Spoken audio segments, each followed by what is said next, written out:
আমার বন্ধু রাসূল করিম সাল্লাল্লাহু আলাইহি ওয়াসাল্লাম আমাকে তিনটি বিষয় করার জন্য, তিনটি কাজ করার জন্য ওসিয়ত করেছেন। ওসিয়ত সাধারণ নির্দেশ না, ওসিয়ত মৃত্যুর আগে মানুষ যেটা সবচেয়ে গুরুত্বপূর্ণ নসিহত এবং উপদেশ দিয়ে থাকে, অবশ্য পালনীয় যে উপদেশ দিয়ে থাকে সেটা হলো ওসিয়ত।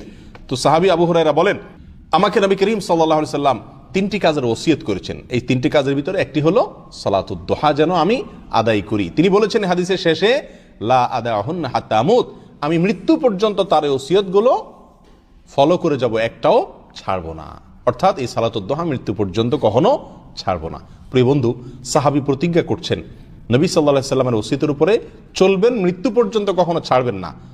কিন্তু আমরা বেশিরভাগ মুসলমানদেরকে খোঁজ খবর নিয়ে দেখলে দেখা যাবে জীবনে একবারও সালাতুদ দুহা পড়ার সুযোগ হয়নি।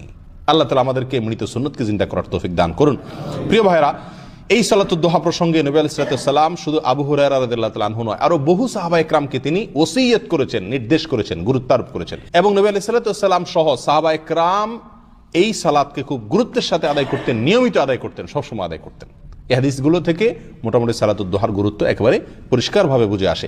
আবু হুরায়রা রাদিয়াল্লাহু তাআলা আনহু থেকে বর্ণিত আরেকটি হাদিস আসছে, যে হাদিসটি ইবনে খুজাইমাতে বর্ণিত হয়েছে। নবী আলাইহিস সালাম বলেছেন, লা ইউহাফিজু আলা সালাতিদ দুহা ইল্লা আওয়াব, সালাতুদ দুহা এটাকে নিয়মিত আদায় করে যে, সে হলেন আল্লাহর আওয়াব বান্দা। আওয়াব, আওয়াবকে যে আল্লাহর দিকে ধাবিত হয়, আল্লাহর দিকে ধাবমান, আল্লাহর দিকে অগ্রসর, আল্লাহমুখী বান্দা, আল্লাহর নেককার বান্দা, আল্লাহর দিকে যেতে চায়, জান্নাত দিকে যেতে চায়, যে এই বান্দা কখনো সালাতুদ দুহা ছাড়তে পারে না।